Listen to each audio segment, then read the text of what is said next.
Hello everyone and welcome back to my channel. I'm Mr.Sap and today we're gonna be doing something different, and that is ranking one of my favorite series to watch in the internet, which is Critical Role. Even though it's very long for each episode, around 4 to 5 hours, but I haven't watched all of this season 2 yet. I think there are around 5 to 6 episodes left.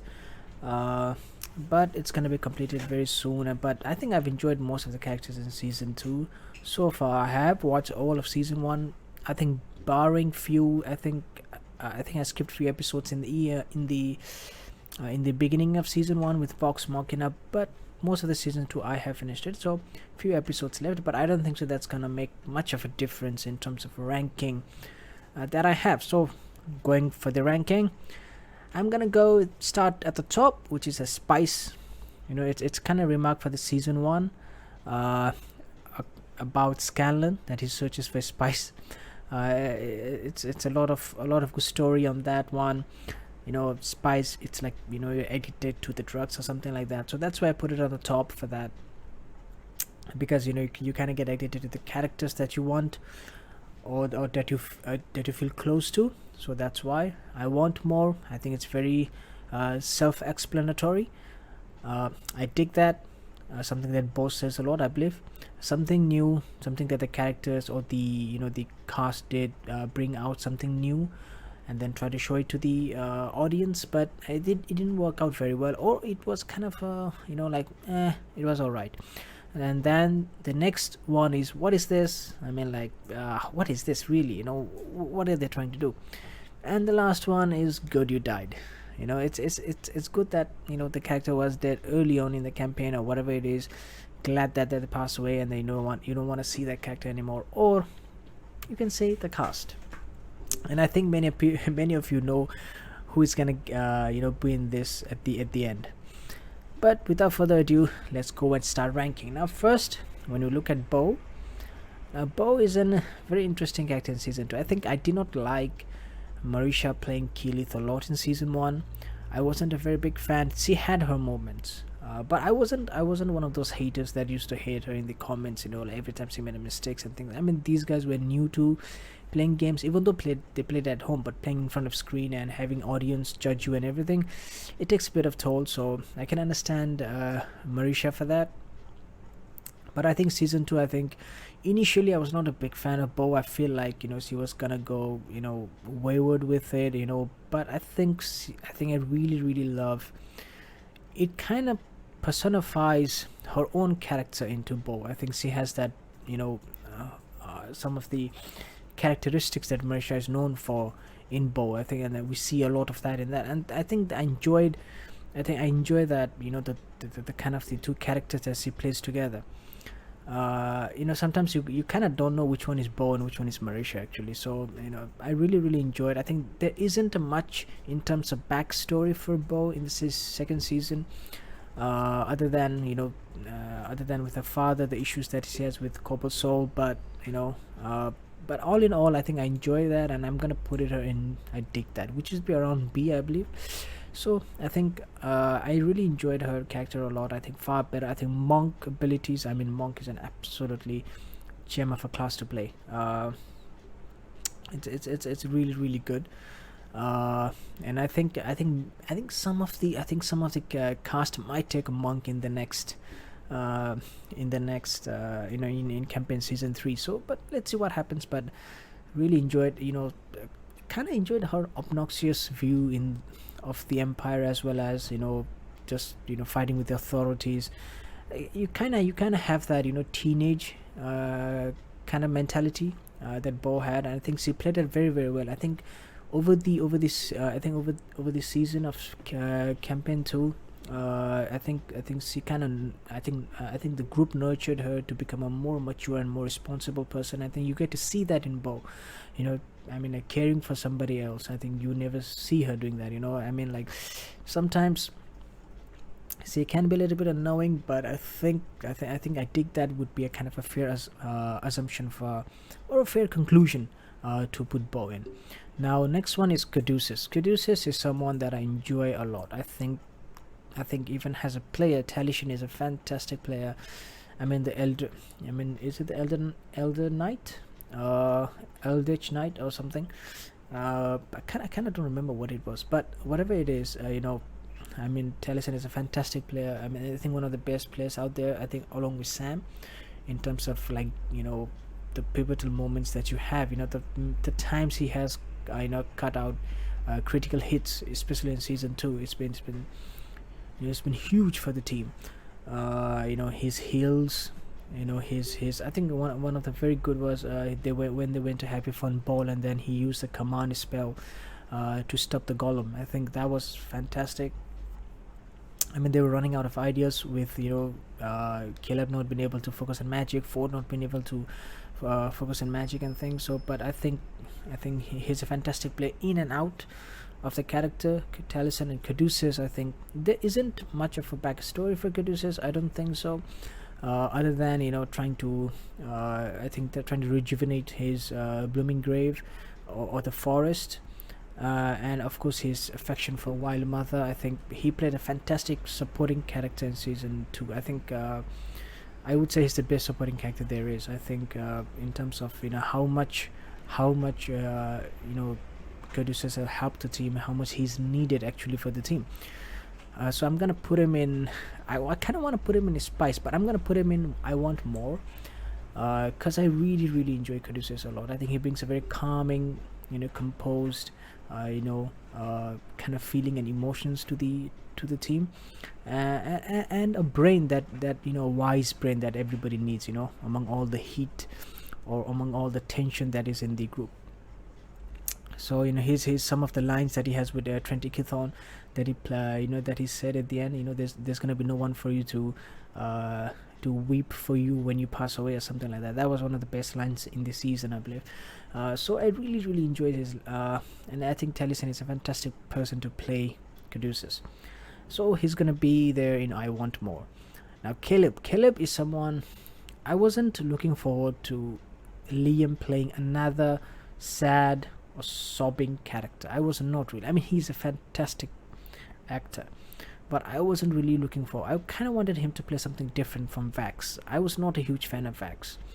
I'll go to the reason later on, but I think Caleb, over the season, over the campaign, he has grown up on me, and I think I'm gonna put him in his Spice Anyone. I think he has a tremendous story. I think along with his background that he has with Trentikithon, Astrid, I forgot what's his name, Idwolf, if I'm not wrong. And then his Zemnian accent, he's perfect with his German accent. I think he does play Red Skull in the games and in the animation also. So I think he has a fantastic German accent, fantastic actor, fantastic story. The depth that he provides, the nuances that he provides with with this subtle acting that you see during the performance or during the recording. I think probably in terms of outside, I think in terms of how do I put this, in both the season, I think he's one of my favorite characters. I think he's grown on me, I think the most. I feel like I will always like a character who are like fun, or provide a bit of comedy, a bit of I would say a nonsense in one sense. But I think I enjoyed his story and his I think Liam playing him a lot. Fjord, Travis is a fantastic player. I'm gonna put him in I Want More, because I really do want to know what happens with Ukutua. That is one of the main reasons that I want to know more. I think Fjord, I think the fact that Travis changed his accent according to Vedran, I think that's his name, if I'm not wrong. And I think Fjord is a very, you can understand growing up in an orphan, having no father, no mother, it has a little bit of story to my own self. Not that I didn't have any parents, but I kind of grew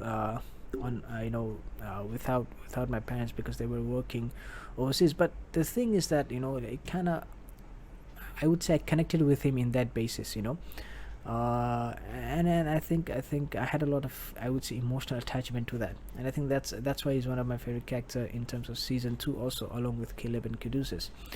I enjoyed his character, his arc a lot. Fantastic player. I mean, Travis is a fantastic player. I mean, like the fact that whenever Ashley plays, whenever Yasha is trying to rage, and he's always there, making all sorts of noises. A fantastic player in the table. I think. I think in terms of innovation, in terms of I think support, in terms of routing, like whatever the DM says, so I think he's in top of the group. Enjoyed a lot. Grog, I think Grog is another character that I enjoyed a lot. I think he played that. I have to put him in his Spice Anyone, I think, because I enjoy him so much. I mean, the fact that he uses that 6 intelligence, so well he does with that. The fact that he doesn't know which card to pick, the fact that he's trying to learn alphabet and numbers from Pike, Trickfoot, his buddy. The fact, the fight with Kevtak, the fight with I think one of the codes, isn't it, what is it, I think one of the monk in in the code temple that he fought with. That was amazing fight. So many great moments with I think Grog, and Travis of course played him superbly well. So huge fan. There's nothing much to talk about in terms of his character, but development in the, because it's but he's always been there for his group. Whenever you need him, he's always there fighting for your group, taking all the hits for you. I mean, like as a barbarian, you would do that. But I think a super character that I enjoyed a lot. Jester. Now Jester is someone even though as much as I love Laura Bailey and her work and her voice, I would say I'm gonna put her in something new. I think for me she doesn't do a lot of, I would say, justice to her class, which is a healer. I enjoy her a lot. I think I enjoy her accent a lot. I don't find her annoying or anything, but sometimes it can be, I think it can be irritating. But I think probably one of the best moments of season 2 is with the hag. The fact that she put the, I think one of the spelled deliciousness or something on the cupcake and gave it to the hag, and that was, I would say that's one of the best moments in season 2. I think for her, I think she plays. I think Laura Bailey plays it really well. The fact she's very naive. She's around 17, 18 years old. I think she got bumped 5 years more because she touched one of the relic while going to AOR in Assault Cross. So, other than that, I think she plays her pretty well. I think Laura Bailey, she plays her pretty well in terms of what her age should act. And because you are at that age, when you're playing in the kind of adventure game, you kind of don't think about trying to heal someone, but you're just trying to like punch and trying to be, like, oh, look at me, I can do something about it. I can fight, I can stand on my ground. So I mean, I can understand that, but I'm not a huge fan also. I mean, similar to Beau, but I think I kind of enjoy her, monk shit. That's why I kind of put her above Jester. But I think she have saved I think few of the members in Mighty Nein, but I think she could have done far better than only relying on Caduceus. I mean, that's why Caduceus is up there for me. Keyleth is something new. I think I don't hate her by any sense. Of course, you can forget that the cliff dive into goldfish. I mean, and that was one of the funniest moment out there in the whole season of season 1. We're basically got, and the next minute she's on the ground, flat on her face, with around like 300 points damage. That was ridiculous.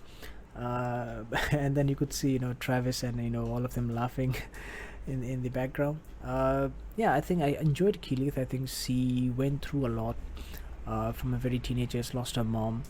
Of course, if you don't know about her mom, I think you better watch season 2. I think that's a fantastic reveal, another fantastic reveal there. But I think she did well to stand on her own. And I think I enjoyed her character. But Marisha did make a lot of mistakes and things. That's why I did not enjoy as much as I would have. So for that reason, I think I'm gonna put her in something new. I think Mollymauk. I feel like Taliesin himself did not enjoy the character that he made. I feel like he might be very new to Bloodhunter. I think it was a new, new race that started by. I mean, not new race, new class. I believe. Is it a race? A class. I think it should be a class. I'm also new to D&D, by the way, guys. So yeah, I started D&D with watching Matt Mercer do some. I think few 30 minutes. Dungeons and Dragons for Celebrity. I began to watch with that, and then I slowly got into season one, and of course from there on I was a huge fan. So that's how I started with D&D. But I still haven't played the game myself. I would love to, but it is difficult to get people to play with you. But yeah, here we are. Yeah, Mollymauk I did enjoy a lot. His accent was all over the place.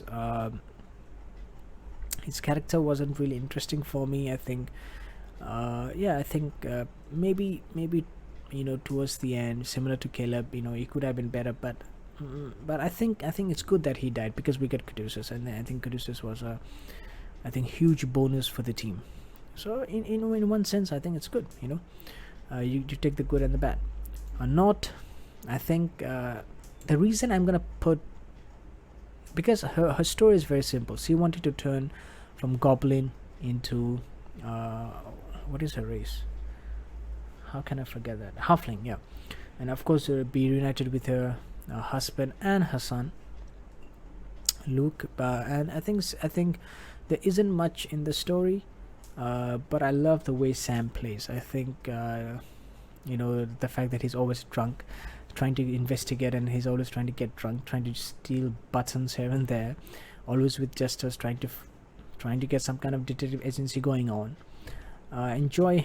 I think Sam is an amazing player, as well as an actor, and he brings these moments in games. And I remember one of the moments that he had as a player, that I think the dragon fight, I think it's around episode 45, the where they go into the happy fun ball for the first time, and then he escapes the fun ball with one hit point. And I mean, you could see him as a player, what he's doing and what he's thinking. And so I think for that reason, I think for Sam playing the character of Nott, that's why I would give him. I dig that. But I do enjoy. His the Nott interaction with Fjord. I think it's hilarious. I think it does a lot of good for the whole team. Where there's a bit of light moments between the two. But you never know when are they gonna cut each other's throats. But I enjoy Nott a lot. Not a lot. It's kind of weird to say. Percy. Now Percy, I feel like he was very one-dimensional, but I'm gonna put him in. I dig that because I kind of enjoyed his, I would say the gunslinger.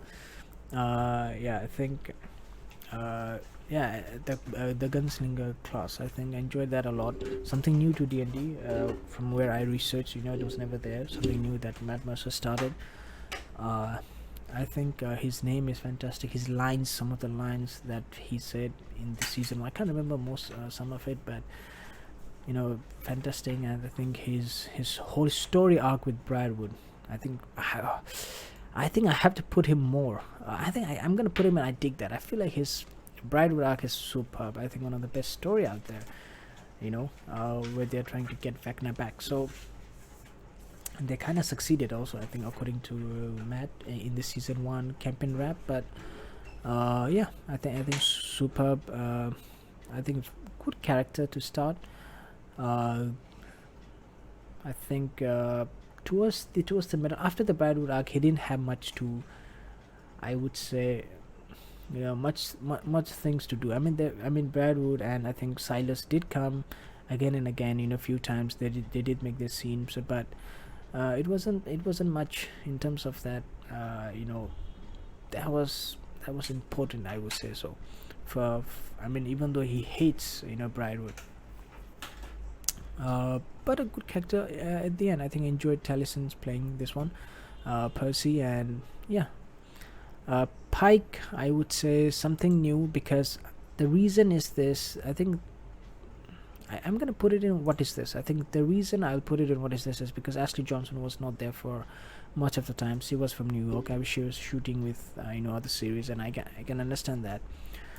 So not being in the table also affects the performance and of course the character development and much. And then she didn't have much character development. I think she was a devotee of Serendray, and then that's about it. I mean, like, she had her moments with her uncle. I don't remember much of the Pike trick for the story, and that's the thing, is that I don't remember much because I just don't feel like it was that interested.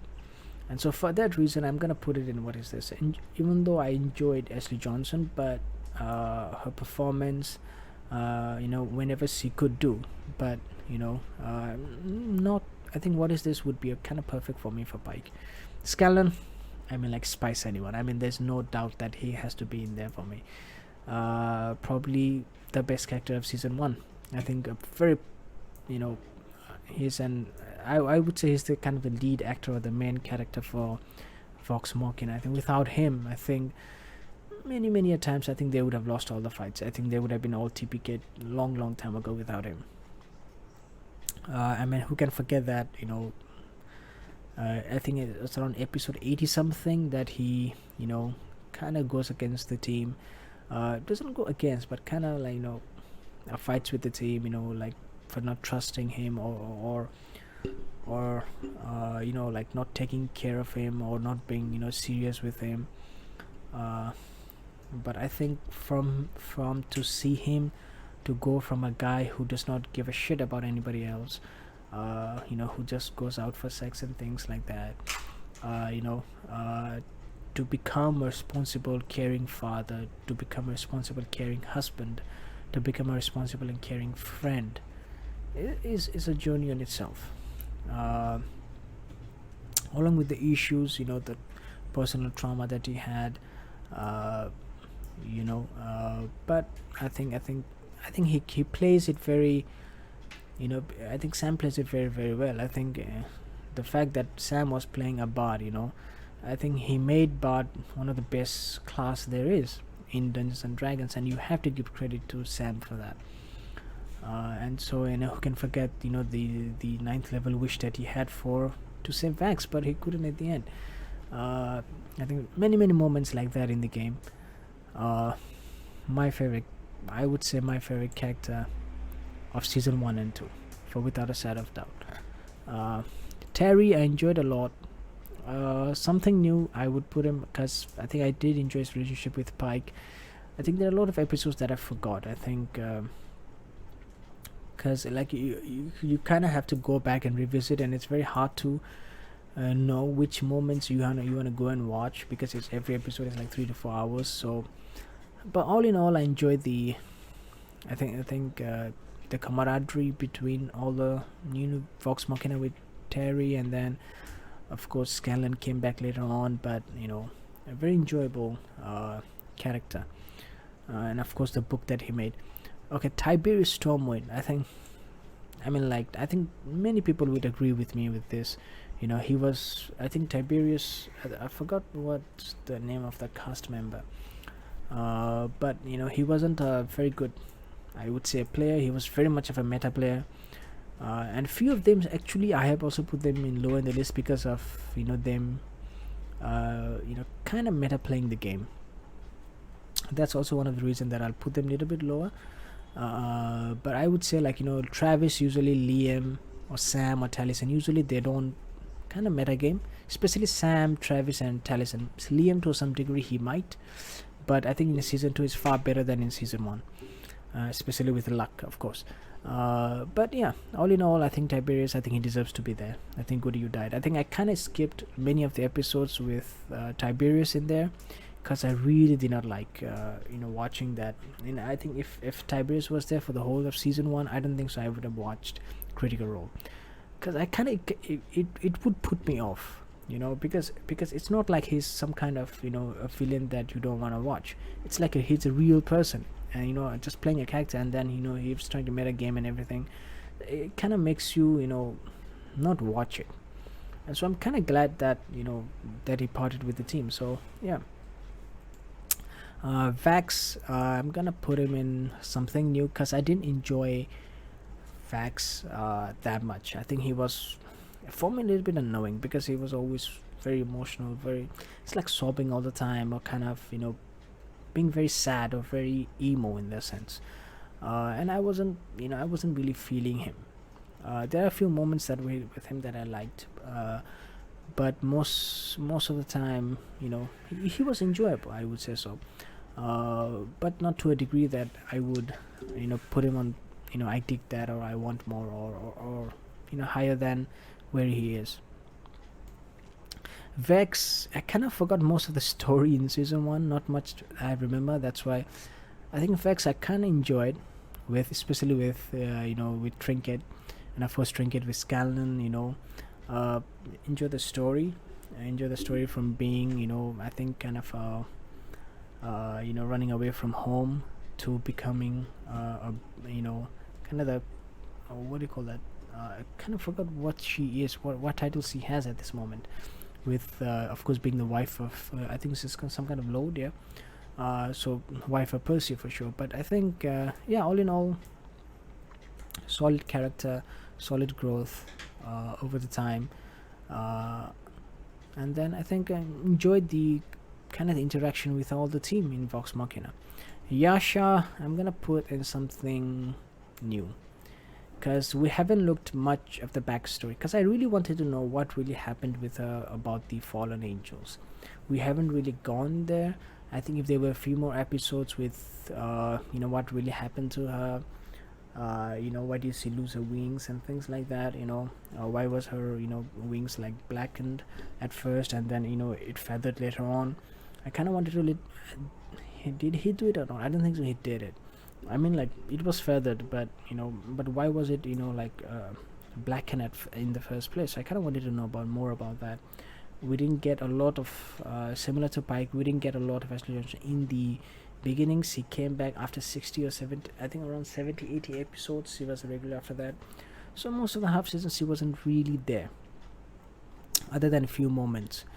And so all in all, I think let's see what she plays in the next season. But all in all, I kind of enjoyed it with Barbarian. But one of the things that I really don't like about, even though I love Ashley, but something that she should really focus on, trying to get her, whenever she's trying to roll, she gets really nervous a lot. Even though it's kind of cute, but I think she could have. I mean, I have to choose like both character as well as player, and I think as a player, I think Ashley could be more, I would say, more active, in terms of rolling, and then knowing what she has to do with her own character. I know it takes a bit of time after coming back, but I think even towards the end, also on around 130 episode, or the one late 30s, she's still trying to figure out what she should roll, or how many dice she should roll. So I think she could do a little bit better. I think all the other, I think, are good with it, but Ashley a little bit, struggles a little bit. But I think all in all, she's not annoying. So I think for that reason, I'm gonna put her in something new, because I have to look in both character as well as the person who plays it. So I hope you guys like the tier list. Let me know what you guys think of this ranking, and where would you put them. So just to go through everything, the first would be for me Scanlan, Keyleth, Grog. The second would be, in the second row would be Caduceus and Fjord. The third row would be Beau, Nott, Percy, Vex. The fourth would be Jester, Keyleth, Taryon, Vex, and Yasha. The fifth would be Pike, and the last would be Mollymauk and Tiberius. Thank you for watching, guys, and see you next time. Bye bye.